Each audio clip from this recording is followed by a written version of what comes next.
Okay, maybe not that ancient, but T-Rex here said he wanted to be involved in the video, so we're going to talk about using toys as memory techniques, and toys are very, very ancient indeed, and you can use even just something like T-Rex here as a memory palace. So you happy you got involved here, buddy?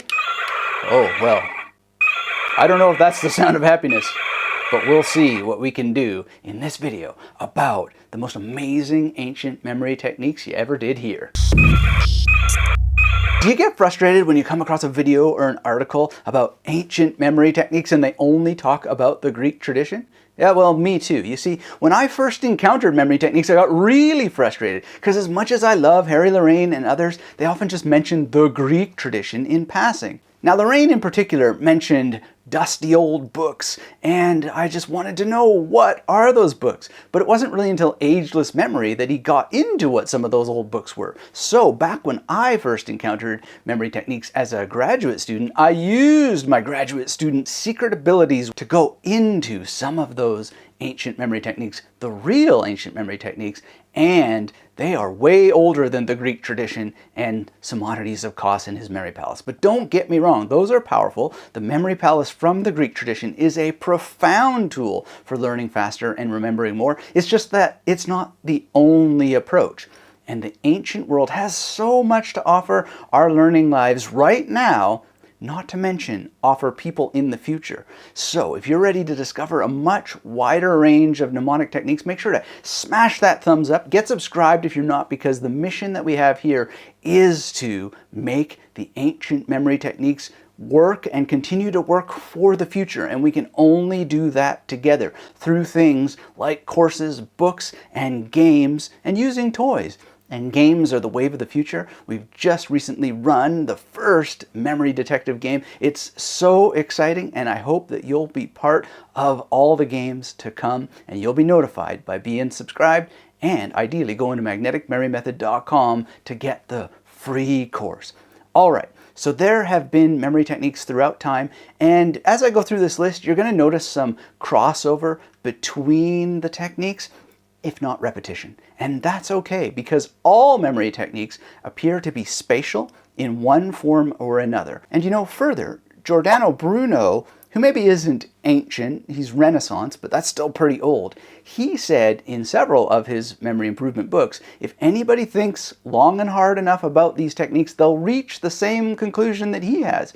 These techniques might seem like they belong to or originate with a particular group, but because the themes repeat again and again and again, each and every person alive should take pride in being able to participate in something that is human. And we know it is human and universal amongst our species because we see these common patterns. So if I seem like I'm repeating myself in this video, please extend maximum patience and realize that we actually have commonality because of that repetition, because of the patterns repeating over and over and over again. This is a point that Tyson Yunkaporta made when he was on the Magnetic Memory Method podcast, that we are bound by the similarities. So let's explore them, let's embrace them, and notice that they are part of our commonality. And that's where a lot of power comes from.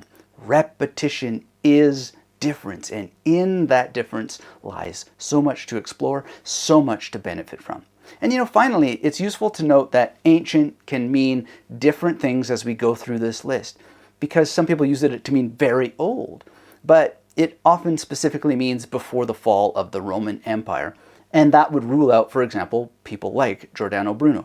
But I'm going to mention him in this video, even if it's not typically ancient. It's not old enough to be ancient. It's still pretty old. So I'm not going to exclude him. This is about including things that are old enough to be called ancient, if you know what I mean, and I hope that you do. So I just mentioned Tyson Yunkaporta. Let's start with him, because one of the great things that he talks about, specifically in his book Sand Talk, are the Aboriginal and the Indigenous memory techniques. And these have caught the interest of scientists in the last couple of years, and they used contemporary testing methods to validate things like story, songlines, the Lukasa, and even hand mnemonics. Now, songlines are amongst the most interesting of these ancient memory techniques, and as Lynn Kelly describes them in her book, The Memory Code, and a book I believe called Songlines, they're like dreaming tracks or pathways through the landscape, connecting a number of significant locations in a mostly fixed order. And she clarifies this more in Memorycraft, as does Yunkaporta in Sand Talk, and we can use these to help us memorize anything that we need to know. They were used to help people memorize things about animals, plants, how to navigate the landscape, historical family genealogies, the legal systems, ethical expectations that people had for each other. And this is one of my favorite parts of Tyson Yunkaporta's Sand Talk, was using your hand as a memory palace to engage in better conversation. So with all that in mind, let's just talk briefly about how to use a songline. Now, a songline is using features of the landscape, but keep in mind that you can also use the sky.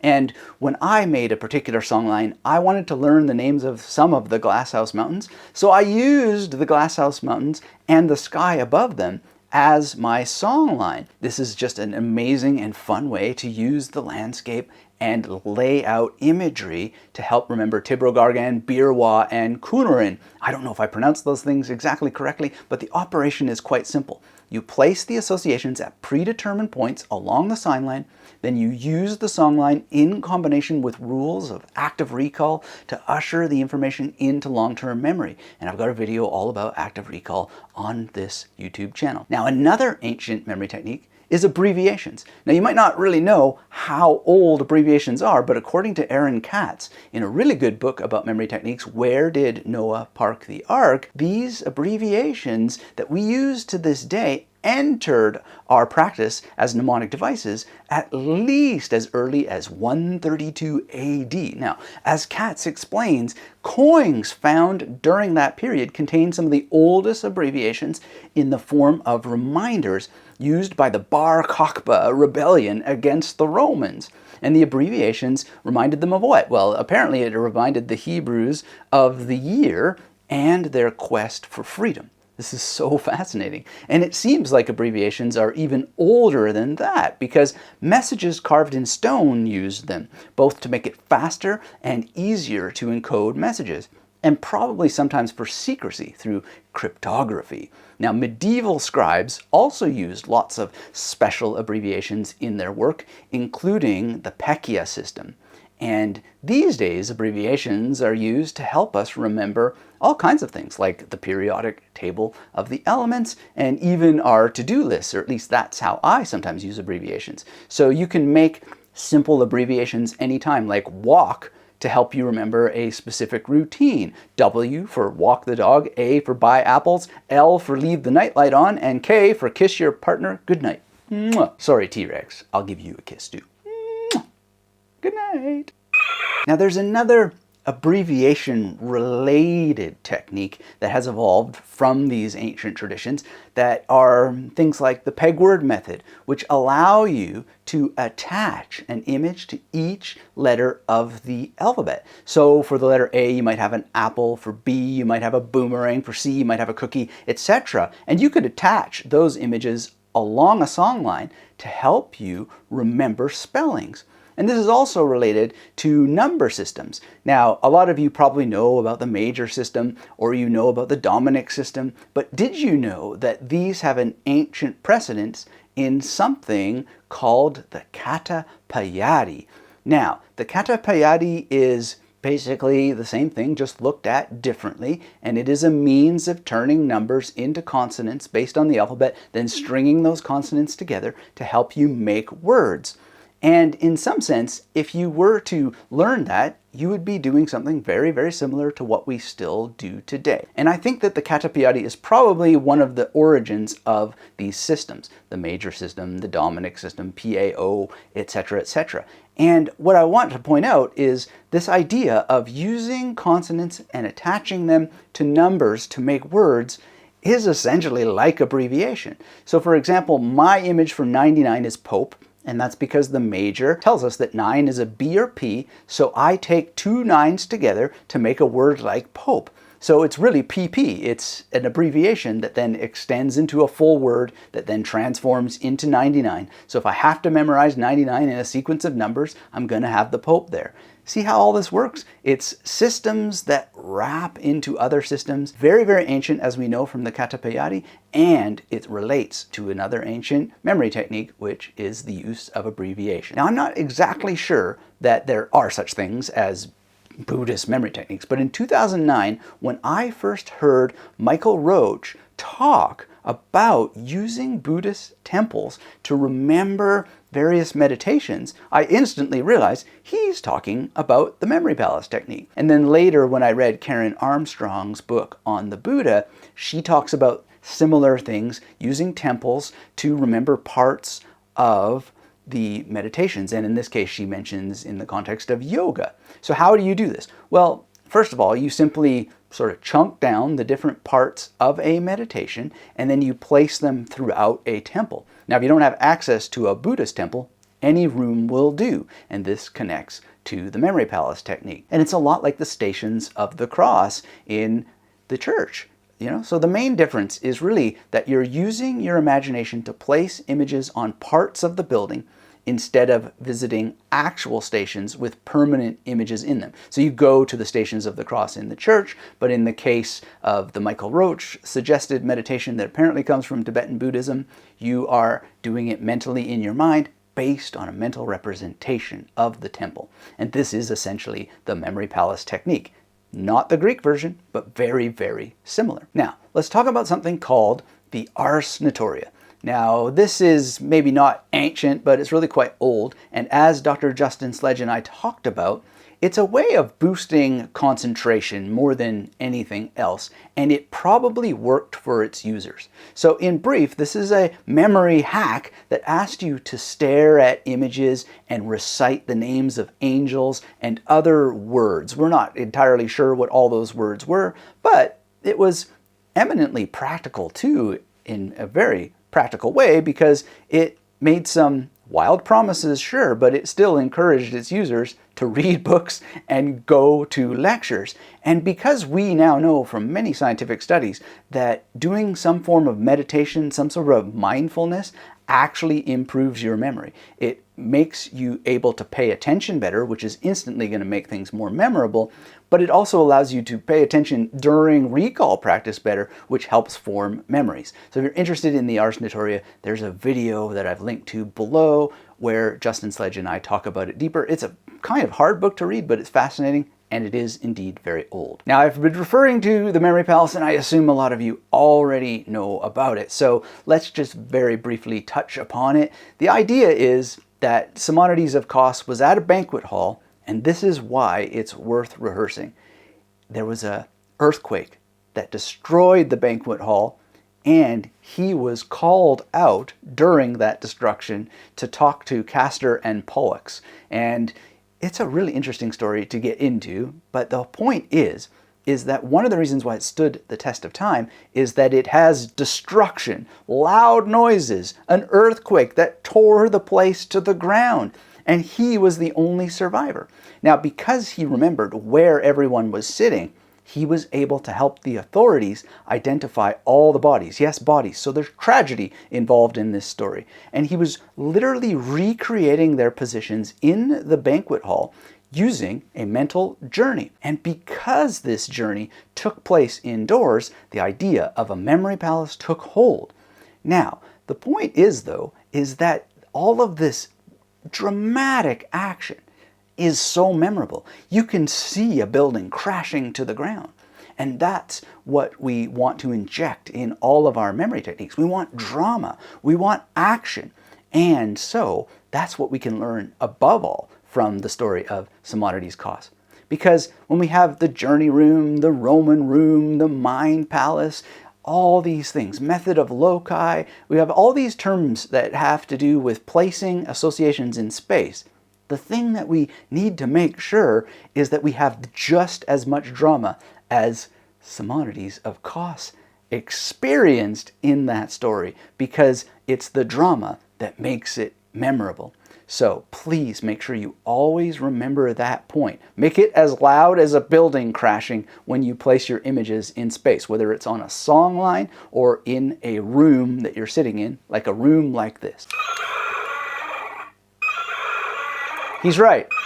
Having a Tyrannosaurus Rex scream at you is also pretty dramatic if you imagine life and death scenarios and relate it to the information that you need to remember. Now, have you ever wondered why some song lyrics, poems, and even scriptures are easier to remember than others? Well, as explored in the Literary Guide to the Bible, this effect often has to do with two writing techniques in particular. Parallelism is one of them, and it happens when an original thought is repeated, but each time it is repeated, it comes with a different example. So you see this throughout all kinds of things in the Psalms, for example, which one of my students talks about in an episode of the Magnetic Memory Method podcast. So if you're interested in that, it is wonderful. His name, if memory serves, is Mike McKinley, and I absolutely loved listening to how he did that. And some of the repetitive nature of the Psalms really helps with making the Psalms more memorable without any special application of memory techniques. And the ancient technique there is not so much in how the reader memorizes the material, but how the material is written.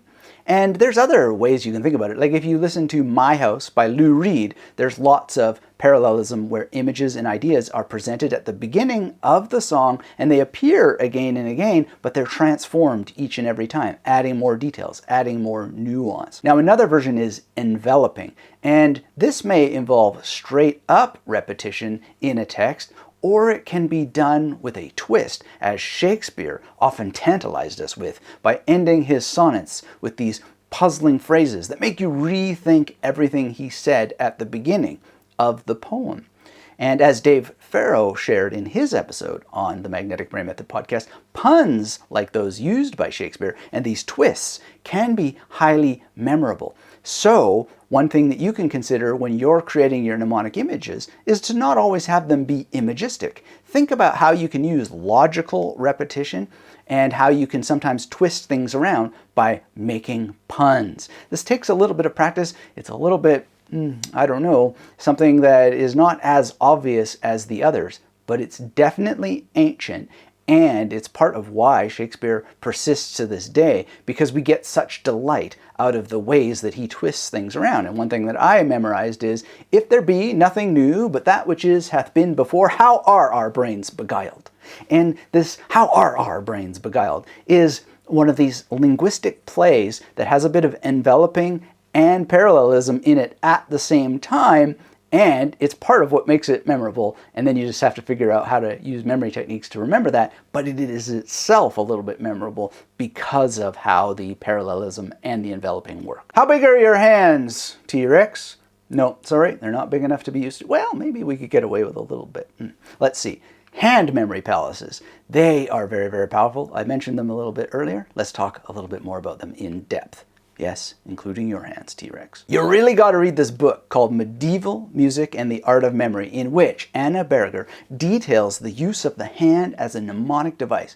People learning music during the medieval period would transfer knowledge about the musical modes to their hands. I'm talking about Lydian, Mixolydian, etc. And using your hands to memorize music is pretty cool, something I'll be exploring in future videos. But you can also do things like remembering which months of the year have 31 days as opposed to 30, etc.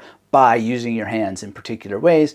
And if you read Tyson Yunkaporta's Sand Talk or watch my interview with him, you can use your hands to remember certain things about how to engage with people. And I've never forgotten it because I placed those rules of engagement on my hands. It's very powerful. It's essentially a memory palace technique, but it's based on your hands, and you know, it's something that's not that difficult to repeat again and again and again. And another source that you can look at while I work out some videos on hands and music is The Medieval Craft of Memory by Mary Carruthers, or edited by her, and it's just a wonderful resource with some hand memory techniques and more that you're really going to want to look at. For example, there's also some material from Hugh of St. Victor talking about using the Ark from the Bible, as in Noah's Ark, as a memory palace.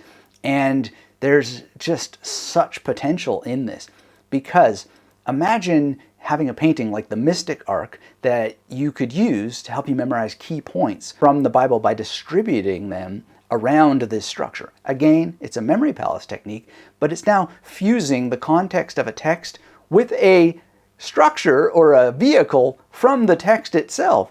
And this relates to a video I released recently about using locations in novels as memory palace techniques. So it's really, really cool variation, this idea that you could memorize the wisdom of the Bible by using structures that appear in the Bible itself. And I think this is something like the way Masons reenact various aspects related to Solomon's temple and so on to help them remember principles related to their philosophical ideas and beliefs. And indeed, many of their rituals probably serve as a kind of spaced repetition that help members remember key points and then add more details over time. Okay, so we got to talk about the Renaissance memory master Giordano Bruno, who taught us how to use statues in our memory palaces, and this really I think he made for Tyrannosaurus Rex. So in 30 Statues, Bruno shares how he used the bodies of figures in statue form as mini memory palaces. And this is not unlike using the hand, but it's extended to the entire body. And to the bodies that you place in your memory palaces, you attach mnemonic images that help you recall anything you wish. So Bruno suggests that you assign 30 stations to a figure, like Atlantis. And this is a very important point. He's not saying to just some generic imaginary figure, but rather a statue that you've seen with your own eyes, something specific. So it could be a Batman statue. It could be of a friend or a family member or a teacher that you really like. And by having 30 statues, Bruno is essentially double dipping. So he's using only the body parts that have two parts. So the two eyes, the two ears, etc. And this is kind of cool because if you're learning a foreign language, and I think this might be what he did when he was learning foreign languages, is you would have perhaps the word in Latin on the left eye and the word in German on the right eye, something like this, right? And you repeat this pattern down the body. And this is something that you might consider if you want to learn more than one language at a time. However you do it, the point is to assign the stations in such a way that it's brain dead obvious. Don't turn it into a memorized palace. Just do it in a way that you're going to remember because it's logical. So if we're going to use a toy like Tyrannosaurus Rex, probably where we want to start is the tip of the nose or something like that, because the most obvious next step would be the eye ridge, right? And then the most obvious next step would be the neck and then the back and so on. However that works out logically for you, just make sure that it's simple and that you're not turning itself into a memory task, but rather just using logic to help guide you across the body memory palace of the toy that you're using. And just think of all the things that you could potentially use that is just so rich and reduplicable. You can use it again and again and again and again. Pop culture. There are so many amazing things out there. There are T-Rexes, there's King Kong, there's Dracula, etc. The world of stories is so rich and full of potential statues in the sense that Bruno meant. All right, we got to talk about ninjas and something. Please do not ever do this, ever. At least not without, checking with a psychologist and a doctor first, and then maybe doing it in a medical setting.